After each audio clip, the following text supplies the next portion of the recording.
So then, Eddie Howe has spoken to the media ahead of tomorrow's massive clash with Chelsea at St James's Park, which is, of course, a 3 p.m. kickoff. You can catch the full commentary of the game live here on the Toon Review with myself and Billy from 2:30 tomorrow. Full build-up to the game, including team news and, of course, play-by-play commentary from 3 p.m. of the game. Very much looking forward to it, and so are Newcastle United and Eddie Howe. Now, straight away, people have been wondering what the injury situation is. There is obviously injury problems with Newcastle United. Sven Botman, he did say that he was hoping Sven Botman would be back with the group shortly. However, he's not 100% certain on that. So it's still very, very, very strange on Sven Botman.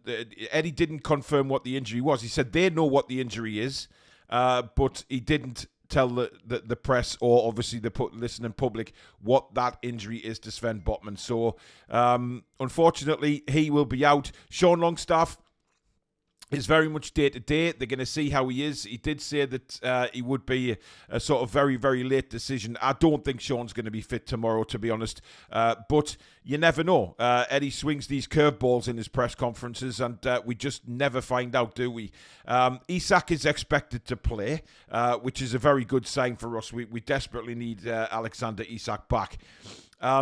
But basically, he said, we've worked with a small squad, but we have worked well. Majority of players came back into the group yesterday and are looking forward to the game at the weekend. Now, we know that obviously international break is a pain in the arse for especially Eddie Howe, having so many injuries plus so many players away on international duty. And it's, the likes of the Brazilians, obviously Joe Linton and Bruno, coming back just yesterday.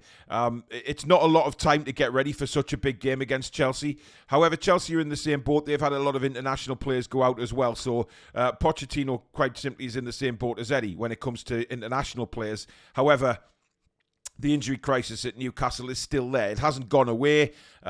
However, we are slowly starting to see players coming back, which can only benefit us.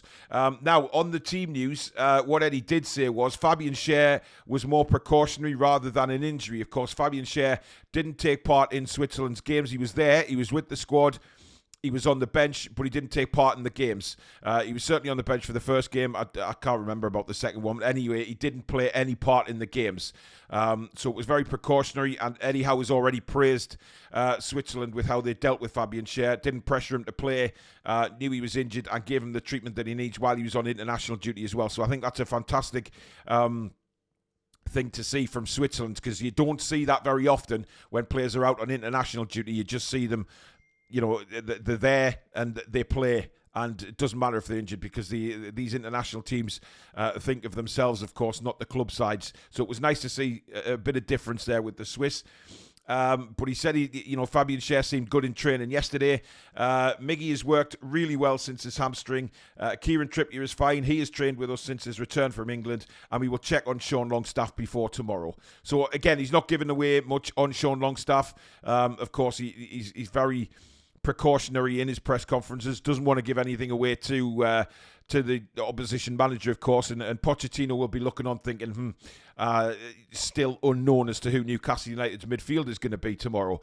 Joe Linton, is he fit enough to start the game despite a long trip? Bruno played in both Brazil's games, of course. However, he Bruno is super fit. He'd be looking forward to the game. Great to see Kieran Trippier training. Of course, we don't know what the private issue was, and quite frankly, I hope we never will, because that is obviously something private to Kieran. And Miggy back as well. I think Miggy coming back is great, because we thought he was going to be out long term, of course, with that hamstring injury. So it's great to see so many Newcastle players coming back into the fold. And like I said, Botman, he was very coy on. He doesn't want to give anything away with Sven Botman at the minute, including to us fans. Whatever this injury is, as far as we know, it's a knee injury, and that's about it. But he's playing Botman down quite a lot, because I don't think Eddie Howe knows either. It's just a very, very strange and frustrating injury for Newcastle United, of course. Now, returning to action at home, Eddie said, our home form has been very strong. We've had some good results against some top sides. You look back at our last league game here against Arsenal, it was a very strong performance, full of discipline and quality. another performance and atmosphere like that would be more than welcome. There is a determination to put the Bournemouth result to bed. And I think, when you look at the Bournemouth result, of course, when you lose a game like that, certainly as a player, you want to get back out on the pitch. You want to get back out straight away and put that result right. The international break stopped us doing that. It helped. It massively helped in a way, of course, with the injuries. But it also hindered those players that want to get back on the pitch straight away and put that result right and forget about it. It's very important, I think, for the players to go out there tomorrow against Chelsea and put on a very good display. Forget the Bournemouth game. Go back to the football that we all know and love that Newcastle United play consistently this season. And start moving up that table again. Forget, it's very important to forget that Bournemouth game. But what we do have is players coming back who've had a good rest. Anthony Gordon, for one, was looking dreadfully tired. But he's had a good rest, looks really good in training. Miggy's had a good training session. Willock as well. Let's not forget Joe Willock. Willock's coming back from a long-term injury. He looked dead on his feet as well. However, he's now had 2 weeks to recuperate.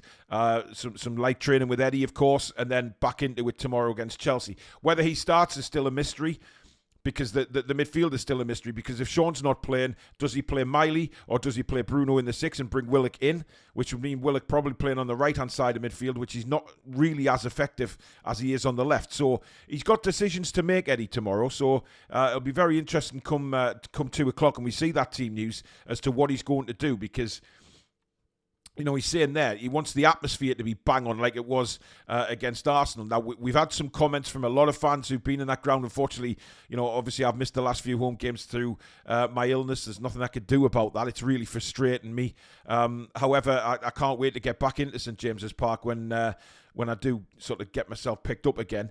But it's very important that atmosphere is right tomorrow from the off. We've heard lots of times that St James's Park's gone quiet after 5-10 minutes. But we need to be right on it tomorrow, because we know when St James's Park is absolutely bouncing like it normally is, that resonates to the players, and the players perform fantastically well. So, it's very important that, not just for the fans to get into the game, but it helps the players. The players have said that numerous times, that atmosphere in the ground, when St James's Park is bouncing, that is when, the players do really, really respond to that. Now, on the month ahead, of course, a very, very, very busy month for Newcastle United, of course. Eddie said it's going to be a demanding month for us, especially with the UEFA Champions League and Carabao Cup involvement. We have given ourselves a real intense period and even bigger challenges with the absentees we have, but we roll with it. We go with it. The players we have fit and available are very strong. So again, no complaints for Eddie about the fixtures, the demanding list. We've seen many, many managers coming out and complaining, we play too many games, we do this, we do that. Eddie never does that. Eddie just says exactly what he said there.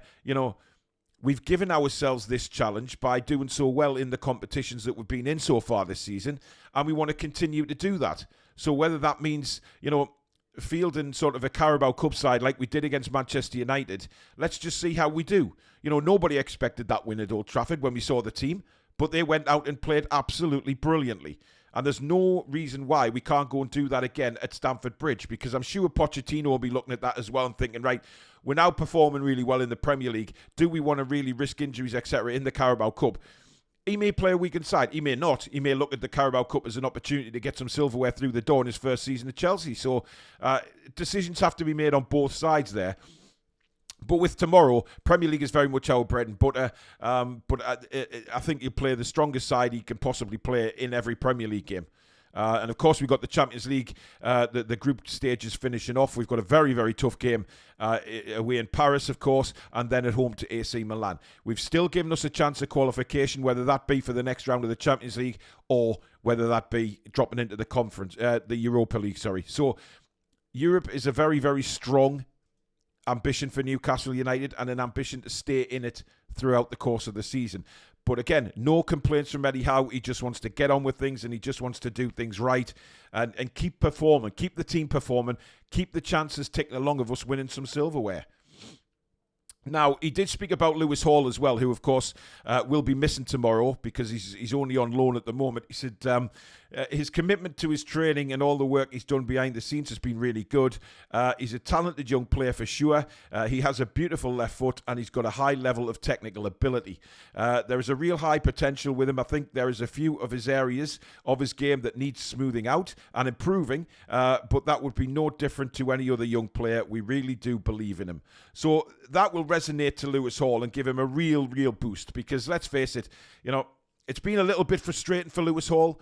In the games he started, he's been yanked off at half-time and replaced by sort of Livramento or whatever it may be, which is frustrating for Lewis Hall. I don't think Lewis Hall has done particularly badly when he's been on. I think he gives us a really good attacking option, and I think maybe that's what Eddie means by some of his game needs smoothing out, is possibly the defensive side of it. He very much thinks about attacking, doesn't he? And we saw that when he played at Chelsea as well. He's very much an attacking player, attacking minded. So if he's going to play left back, then maybe, as Eddie is saying there, that he just needs a couple of little bits smoothing out on his defensive side. But apart from that, he's delighted with him. And look, he's still very, very young. We've got two fantastically young fullbacks who are very exciting for us as fans to see how they grow. I'm under no doubt that Lewis Hall will sign permanently at the end of the season, and then we have two very, very capable left backs for fullbacks, I should say, in years to come, with Livramento and of course Lewis Hall. Now, finally, he did talk about Sandro Tonali as well. Now, to me, I don't know why the media keep asking about Tonali, because look, he's suspended till the start of next season. There's nothing anyone can do about that.